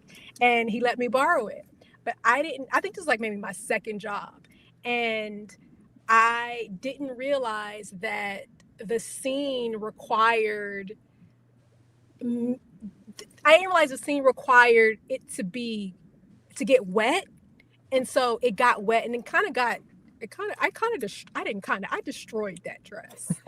And I was like, oh, I didn't think it was that bad when I got it back. It didn't seem that bad, But looking at the before and after, I was like, I destroyed this dress. And I was so like, I apologized profusely. I was like, and I remember I paid them like $50 a month for like, I don't know, like a year. And they Oh, were you just like, reimbursed them. Oh my oh God, gosh. yeah. It was that because it was. I'm assuming it was expensive. I Yeah. don't know, and I think it was like maybe his final. I don't know. I destroyed that dress, and I was mortified. Like I couldn't believe that I didn't realize what was happening. I think they told me that it wasn't going to get that wet, and it didn't get that wet. But I think the fabric and Anything just can happen. it was just anything can happen. Like I don't know, but I destroyed that dress and I felt so bad.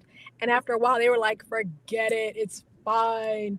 But I felt so bad. And I remember a friend of mine was asking me about a really interesting designer, and I was like, oh yeah, that same designer that I destroyed. I was like, you can they have some really great stuff, but just don't tell them that I gave you the contact, because he's gonna not let you borrow anything because I destroyed his dress. Well, I'm sure that this is a wonderful story that they have too. They probably I'm maybe sure. at the time they were upset, but they probably look back on it and laugh. Yeah, that dress Lindsay was or so Raquel, have amazing. you had anything like that happen? Maybe.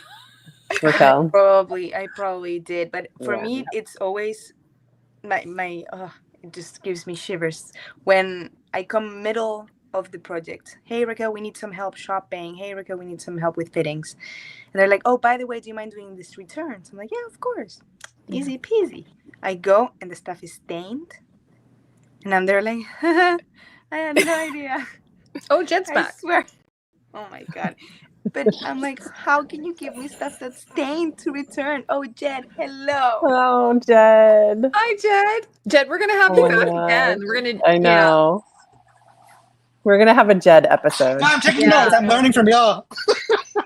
No, Raquel, but that brings me a question then. If it's something that is just a small little stain, do you?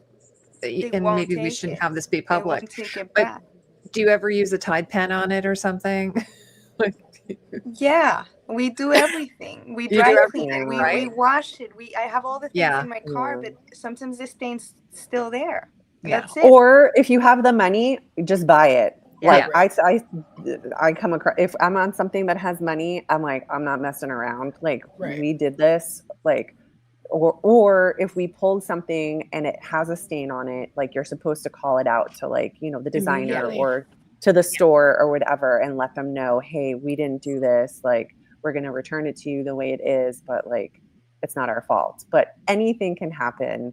Like things get wet, things fall on the ground, they fall in the mud, things rip. I just did a shoot last month that like we rented a dress from somewhere and it ripped. And it was like a small designer and we had to pay for it. But Amina, like, thank you also for paying, that designer, because so many people will just like walk away and fall off the face of the earth and like be like, that's not my problem. And that gives like us such a bad name. So like, thank you for taking responsibility. Oh my God, absolutely. I'm sure that designer will never I'm probably the reason that designer will never lend to a stylist ever again because I ruined his dress. But yeah, I was mortified, and absolutely, if I definitely made a mistake, I'm gonna pay for it, because that wasn't fair. He's a new designer. I would never, I didn't do that intentionally. So yeah, for sure. Jed, we were just talking about if you ever had a situation where you bought something, rented something, whatever, and then it got trashed on a production, and how you managed it, and or was that like completely traumatic and you have PTSD from it? Luckily, with film, it hasn't been that big of an issue. But definitely when you're first starting out, it's a lot of planning for the worst, I think, and then making sure you're factoring that into the budget with whoever you're working with, the photographer or the producer, to know that like we're all in this together and something may go wrong. So let's make sure we're saving money for accidents that could happen. Yeah, and I mean, like on like bigger budget things, there is a line item for loss and damage, L&D. Okay. Yeah. So yeah, we do pay for it. I don't know if this story is true or not, but I'd heard years ago that during Titanic, the movie Titanic, that they'd rented up everything from like 1912 from all the different houses and then subsequently trashed all of those costumes. Is that true? Does anyone know if that's actually an urban legend or? I don't know. I know most of the costumes from Titanics are at Fox right now. Yeah. Okay. I've seen them, and I not me personally. This is a big movie where I was PAing. They used a lot of those costumes as well. They say Titanic on the label and stuff. So maybe it was like the stuff for the background, like not the stuff that they Maybe. built or whatever. Yeah. Or But I a mean, certain amount. yeah. And I mean, For the like, movie. also depending on like the period, if you know that something is going to get trashed or whatever, like I worked on American Horror Story and we were, you know, everybody dies. And like, so yeah, Spoiler. like I did season 5 hotel and everybody dies in that hotel. So, you know, like, and it was, we touched everything from, I think like the 20s to like the future. So like I would go to the thrift store and I would buy like oversized, like men's tweed pants and like we would belt it a certain way and like, you know, and throw blood all over it. So it wasn't like period correct per se, but we would like the way we would style it, it would give off the impression that it was period correct. And then we were not ruining a rental. I try really hard to respect the rentals. I have worked for designers that they have different ways of operating with rentals. But for me personally, like I try not to alter them in any permanent way. Like I have a conversation with the workroom about it before anything gets cut, you know, or aged permanently. You know, if we're going to like put mud or paint or anything, like try to make it washable. But not everybody does operate like that. So, yeah. Yeah, it's sort of like I think some people might do the beg for forgiveness, or maybe they won't notice, or. Yeah. And, or they like, you know, leave other people holding the bag because they're already on to like the next project. And it's like, you know, their supervisor that has to like answer to the rental houses and stuff. But, you know, similar to how Raquel and Amina were talking about like how they shop and how they teach the PAs, like with the receipts and stuff, like I try to move through the world in a way that like I would want to be treated. And so like, that's how I pay it forward, with training other people coming up behind me. And like, I try to do the purchase as if I was going to be doing the return. So, you know, I don't want other people to be put in a situation where they feel like they're being compromised or their relationships are being compromised or anything like that. Again, I think that it's just trying to change the culture and the industry as much as like I can while I'm out there. Lindsay, there's a comment here from Candace. She says, I work in Las Vegas as a costumer, usually a department of one. I have done some assistant styling work and would love some contacts and advice on breaking into higher levels in the industry and shopper. Can you give her any advice, or maybe I could just have her contact you, or what would you like? She definitely can contact me. You know, as everybody knows, like the industry is going through a transition period. You know, a lot of the bigger budget projects are traveling abroad.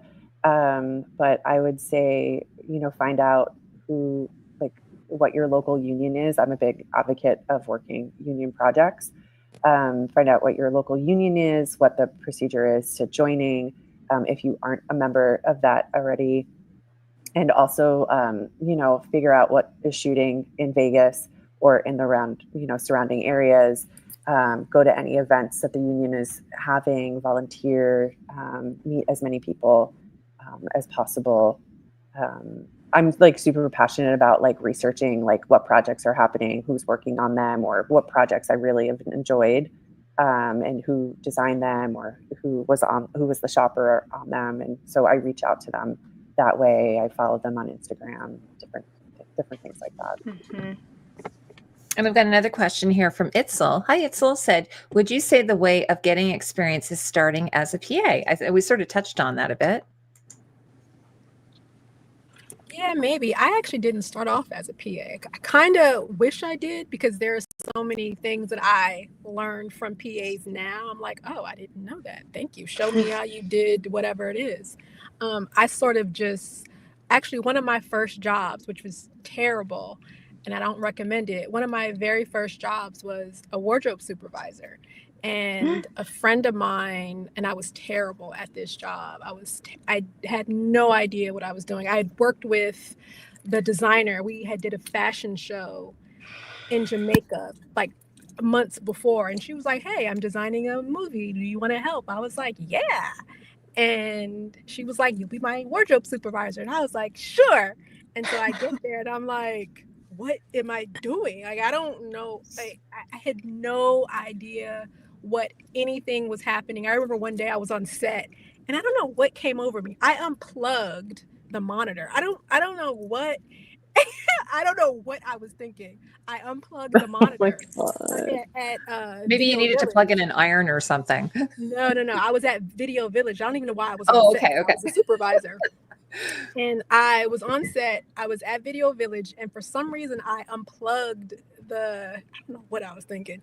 Unplugged the whatever it was. And the monitor went off. And the second cursed me out, and I was just like, you're right, I'm an idiot.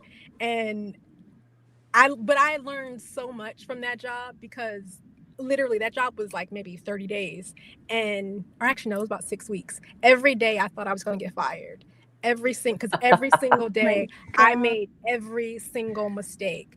Actors were asking me where their clothes, I mean, this was a kind of a big indie. It was Gabourey Sidibe for Precious, when I think she was nominated for an Oscar that year. Zoe Kravitz was in them. It was a kind of a big movie. Wow. A big independent movie. And it was my first. And like I said, every single day I thought I was going to be fired. But everyone was so nice to me, and the director everyone was just really, really nice to me and kind of showed me how to do things. And I remember buying this book. What was it called? Costuming for Film. And it explained what the roles were within the industry, and I kind of learned how to do things because of that book. And yeah, it was the worst experience, but I learned so much. So yeah, PAing would be great. I wish I had PA'd. Yeah, it's interesting because you sort of did it trial by fire, Lindsay, have you had that experience where you've been like, you've gone into something and you're like, I wasn't trained for this exactly, but I'm going to just do it. Have you had that experience? Yes, but like not to that extreme, because I'm the type of person that like wants to learn all the things. So I'm not caught out there. Like I have like, recovering imposter syndrome. Like I just like, I want to learn all the things. I want to be prepared. I think I've done a little bit to the extreme that like I wish that sometimes my career was a little bit further along, that I've like held myself back by not putting myself out there in situations that I maybe don't know all the answers. But I say like I've learned almost everything on the job. But again, I kind of have done it like behind the scenes. I don't know how you survived unplugging the monitor, Amina. I think I would have just gone home and like called it like wrap. I'm telling you, and I'm like you, I'm a Virgo, so I need to research every single thing before I do anything. But when I took that job, I just didn't think that she would even ask me to do something like that, because a wardrobe supervisor job, that isn't something that you just walk into and just decide. No, okay, yeah, I don't recommend that to anybody. Nobody. No, ever. And I don't.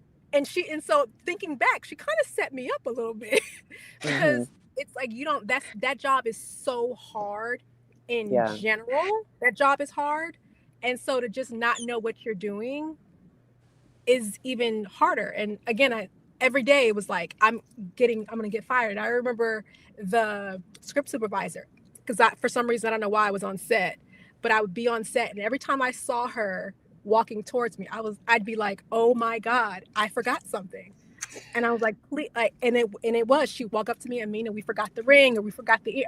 And I was just like, every day, literally every single day it was something. And I was like, this has got to be the last day, that I'm not going to be here. And they were firing people.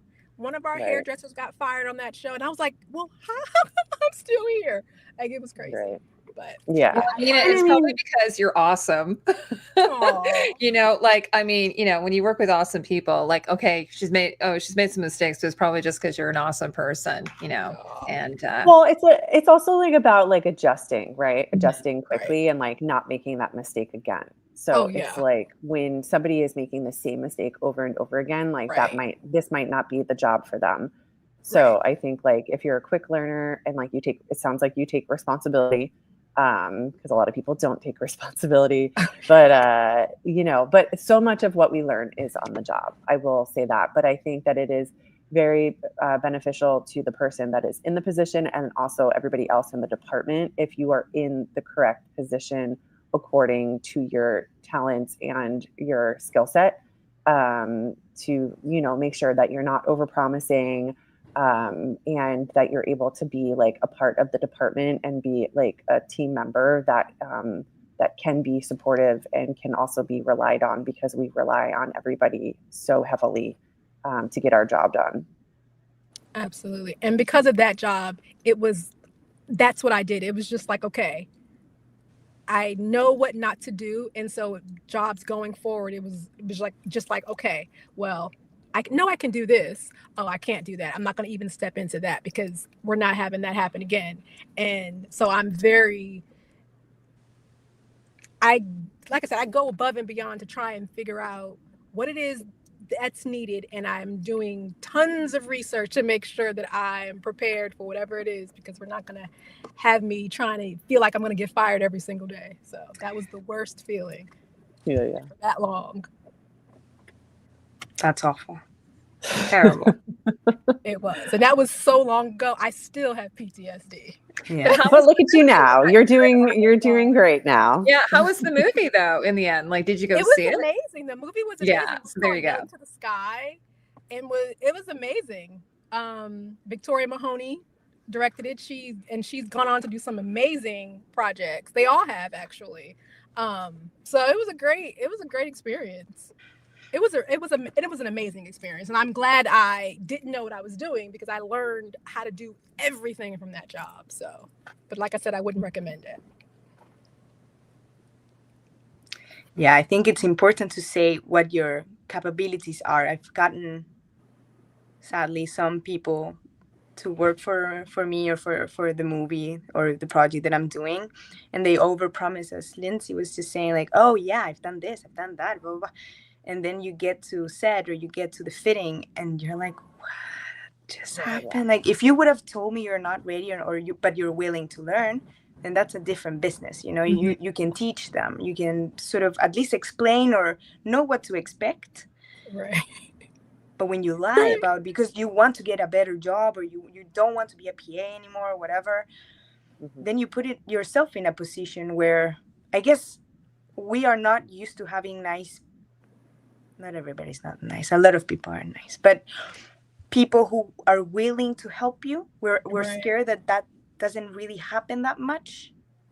Hopefully, I think this group of people right now, like, love Lindsay, like, loved working with her. I know my team has always been wonderful to me. We take care of each other so much that more of this gets to the world. That we don't need to like hold on to information, like not because you have the information, then you'll be the boss. No, it's a team. Like, please. Yeah. I know a few people that are incredible teachers, designers, or supervisors that are just terrible people, that are just not nice people. And I remember thinking, just if you were nicer, you would just welcome so many more people into your fold, because you have a wealth of information. And I never understand why people either withhold the information or are mean or just whatever, because it doesn't serve anyone. You're just going to be miserable for no reason. And there's enough jobs and enough information for the whole world to know. And it's just, I never understand why people are so upset or want to keep everything to themselves because they think it's just not, they think it's going to go away and not, they're not going to have a job. And it makes no sense. If the job is for you, the job is for you. No one can take that job away from you. So ask the questions, be vulnerable. It's okay. Right. Exactly. I don't know if that's like is that an old fashioned thing? Like because like my background is theater and definitely there is that thing that, especially in older theater, like there's this protectionist sort of thing that, you know, and also just sort of a bit of a mean spiritedness that sometimes would come out of that, that I've experienced from working with people. But the ones I always found that were the pros, they were always extremely generous. I always found it was people who are maybe a little bit more insecure, that maybe would be less likely to want to, you know, take you under their wing and show you the ropes, that type of thing. So I don't know. I lost my screen there. Oh, there we go. So I don't know if you find that things are changing, that maybe now that the old guard, as they say in the Gilded Age, is maybe going, and we have a new group of young people who are coming up.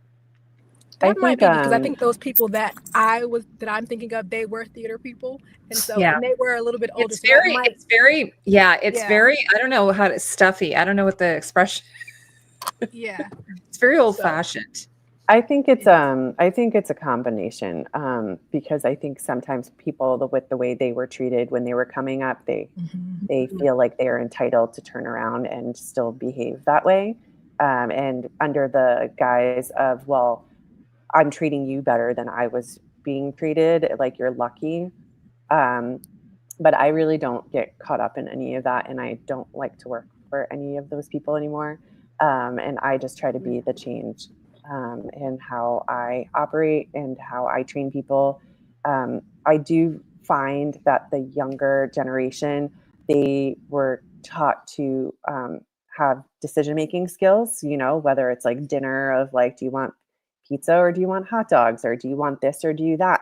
And, you know, like, I think that helped the younger ones be able to have confidence in their decision-making skills, where, like, you know, I was kind of taught like, this is what you're getting, and like, you don't get to make the decision. So I've had to develop my own way of making decisions.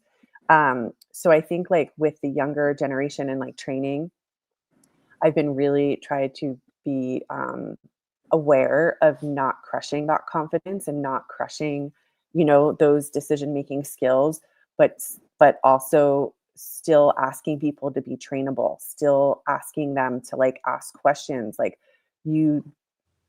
I know you think you can make those decisions, but I need you to pause and I need you to call me before you make that decision, because you just don't have the experience yet, right? And especially like if it's like a low budget indie and it's going to be, you know, costing money and there's like repercussions, like, you know, trying to guide people in a certain way that was different from when I was being trained, which was with like, you know, definitely a lot harder. I am still like learning to like, you know, speak up during fittings and, you know, take a proactive stance, because for so long I was told to like, you know, basically like, I don't want to see you, like, you don't get to talk to the actors, or like you know, like you have a certain role here. So I'm like, I'm detangling all of that still, even in the position that I'm in. But I'm also trying to make sure that I'm not repeating that behavior for other people, and just being aware of how people are being treated, and also like, you know, making sure that people feel included and that they're seen, and that they're part of the team. Exactly. So. All right, ladies, we've been here for almost 2 hours. Oh, isn't that long? I can't even. I was unsure because I couldn't tell. Like, my clock isn't working on this computer. Yeah, so, we're about to hit we'll 2 wrap hours. things up. And the first thing I was going to say, if anybody who's watching this on the replay or whatever, if you have any questions, like for instance for Lindsay, feel free to put them in the comment section. Or also, I have put her contact info in the description below.